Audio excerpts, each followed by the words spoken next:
Hello à tous, analyse de Litecoin, LTC USDT, 18e en top market cap. Ça va être une analyse qui va être très intéressante parce qu'il y a beaucoup de scénarios, donc très intéressante, mais par contre qui va être un petit peu très ambigu. Mais je vais essayer de vous filer quand même les meilleurs tips pour naviguer au gré finalement de ces plusieurs scénarios. Donc vous inquiétez pas, ici vous aurez un petit peu plus mon point de vue sur LTC et surtout comment moi je compte manager un petit peu tout ce qui va se passer. Ok, donc on va passer à l'analyse, mais avant ça, n'hésitez pas à rejoindre le canal Telegram qui est 100% gratuit, d'accord? Vous l'avez en description, en commentaire. On va essayer de vous balancer du contenu qui va être un petit peu différent de tout ce que vous avez l'habitude de voir. Donc n'hésitez pas à le rejoindre. Honnêtement, on va vraiment balancer du lourd. On attend quand même que vous soyez un petit peu plus nombreux. Mais du coup, voilà. Vous avez également un channel discussion si vous voulez discuter avec moi. Et puis, voilà. On passe tout de suite à l'analyse. C'est parti.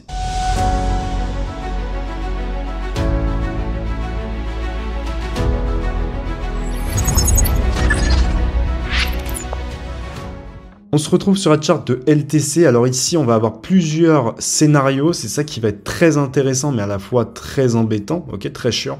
Et ça, je le comprends.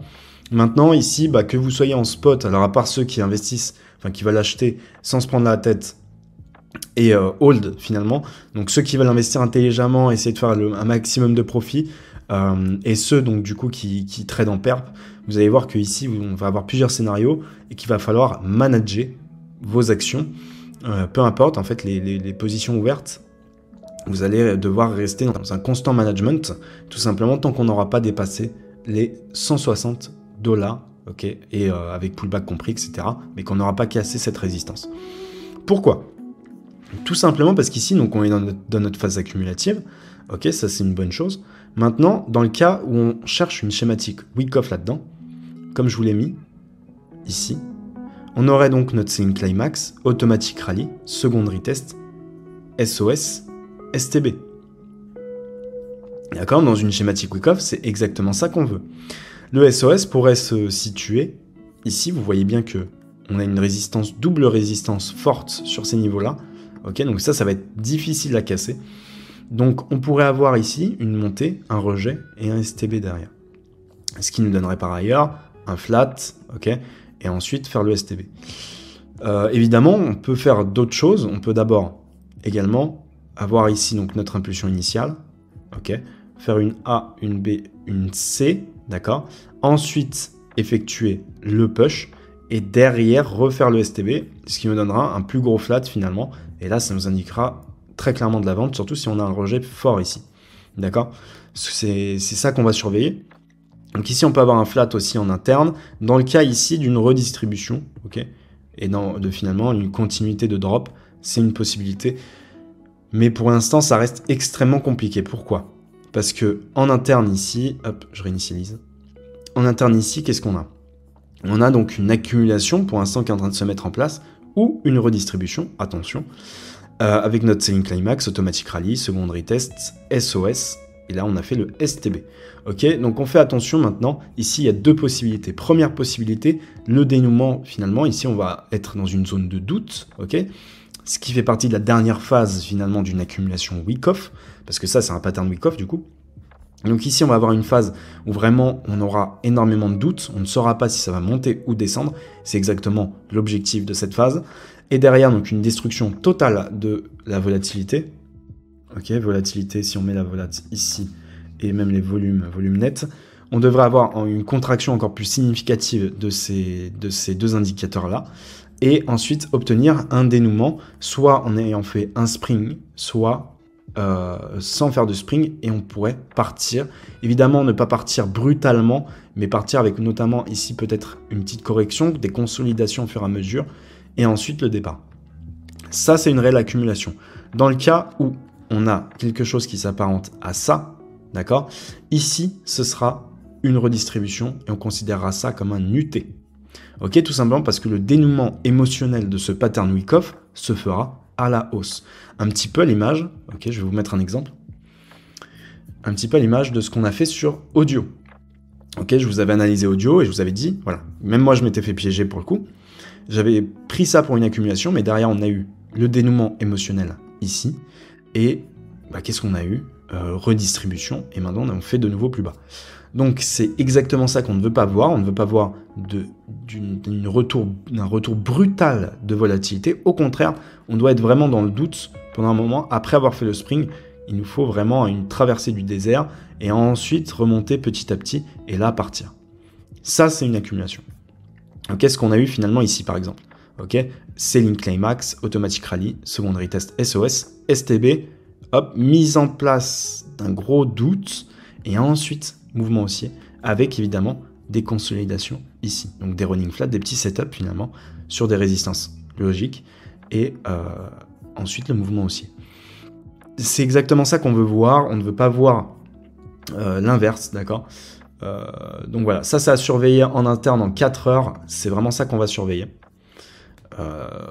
Donc accumulation ou redistribution, pour l'instant on ne sait pas.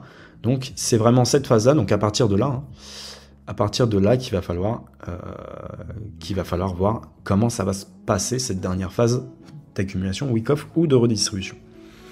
Ok, donc ça c'est pour l'interne. Donc dans le cas d'une redistribution, ça va être plutôt simple.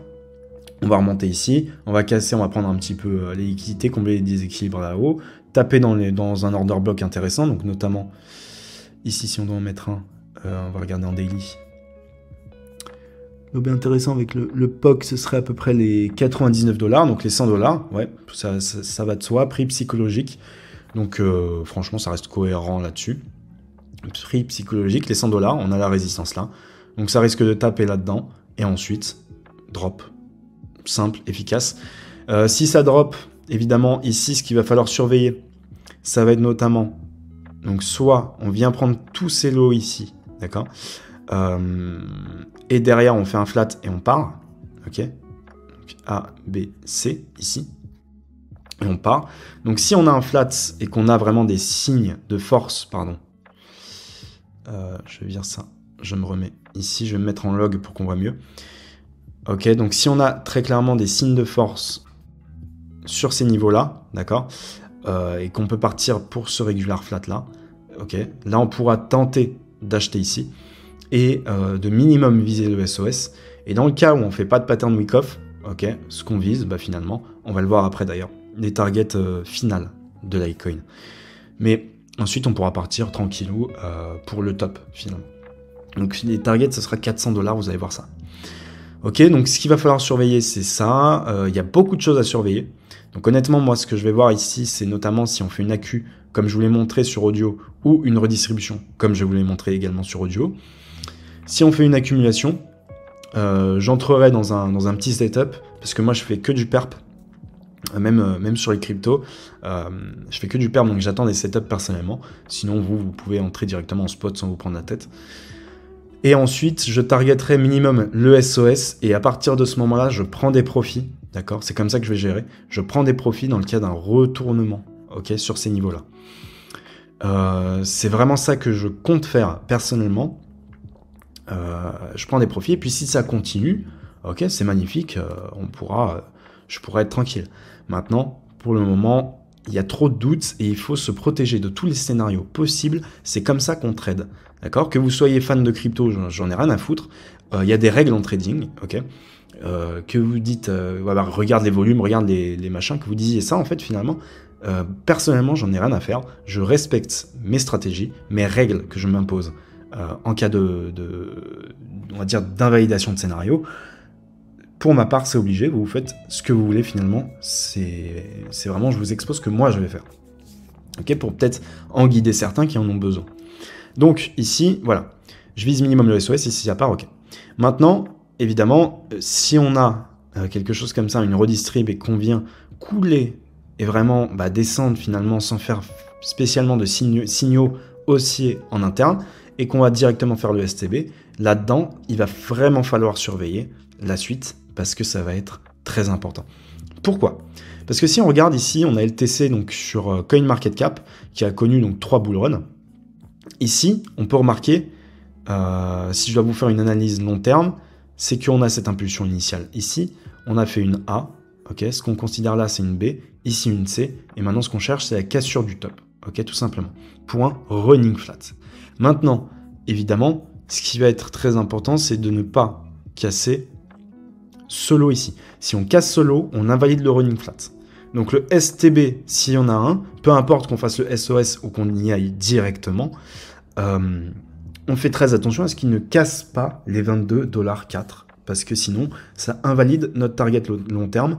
Comme je vous l'ai montré ici, ma target personnelle se situe aux 400$. Ok, c'est vraiment ça qu'il faut surveiller, les gars, ça va être extrêmement important pour la suite. Ok, il n'y aura qu'une analyse de LTC, je fais pas de mise à jour, je fais vraiment une analyse, et ensuite après vous débrouillez. Donc vous aurez uniquement cette analyse, donc n'oubliez pas ce que je dis. Si on casse ça, ça craint.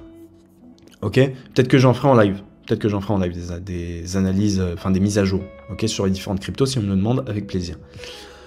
Maintenant, ok, qu'est-ce qui pourrait faire également qu'on ait un spring? Parce que là, vous pouvez vous dire, ok, une trade waitress, vous êtes sympa les gars, mais désolé, mais on va peut-être pas faire de spring, qu'est-ce que t'en sais? Ici, j'ai une petite information qui va vous permettre de voir que la probabilité d'un spring reste élevée, ok, que la probabilité d'une accumulation, qu'on y aille finalement maintenant ou après, d'accord, a plus de chances de se dérouler que l'inverse. Tout simplement, on va aller sur CoinGlass ici. Donc on est sur la charte de LTC sur Binance, ok. On a ici l'Open Interest.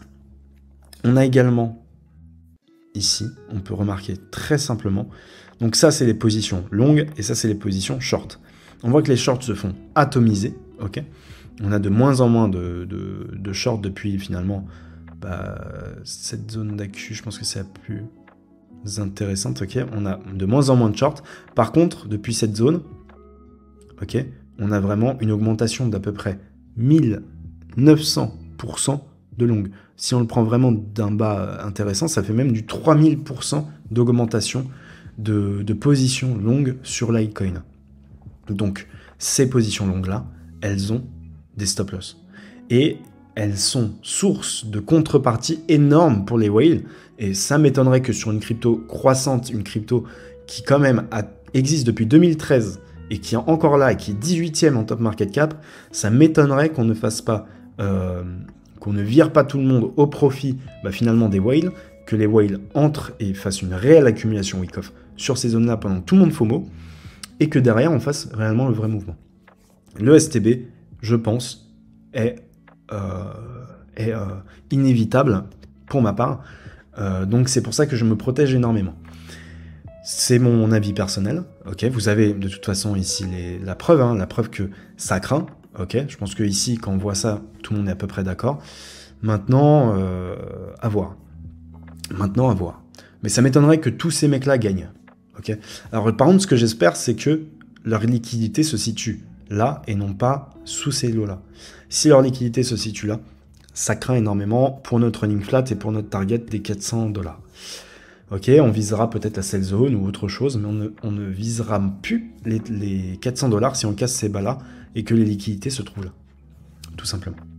Maintenant, étant donné l'augmentation ici des positions longues depuis ces niveaux-là, j'espère finalement que on ait les stop-loss ici. Ok, voilà, c'est tout pour le Litecoin. Je pense que c'est assez clair. Si vous voulez, on peut quand même se balader. Avant d'en terminer, on peut quand même se balader sur LTC. Peut-être sur OKX, BingX, qu'est-ce qui vous intéresse? Volume, 46, ok, celui-là. Hop, on a LTC ici. Parfait. Alors ici, ok. Ici, on a quand même moins de longues, comme on peut voir. On a cette zone-là. On a fait ici 100%. Ok, on a un petit peu moins de longues sur LTC. C'est vraiment Binance, quoi. C'est vraiment Binance qui nous propose beaucoup de... C'est quoi ça? Ah non, je suis dans l'indicateur. Autant pour moi. LTC, on va regarder les différents brokers. C'est important aussi de se renseigner. Je le fais ici parce que vous ne le ferez pas, je pense. Là. On a que ça sur BingX. Ok, donc BingX, par exemple. 1300% de hausse depuis le 15 septembre 2023. Ouais, BingX, ça craint. Donc ça fait finalement. Deux brokers qui nous proposent le même setup. Bybit, je pense que c'est important, Bybit. D'un point de vue trading, c'est... Ouais, voilà.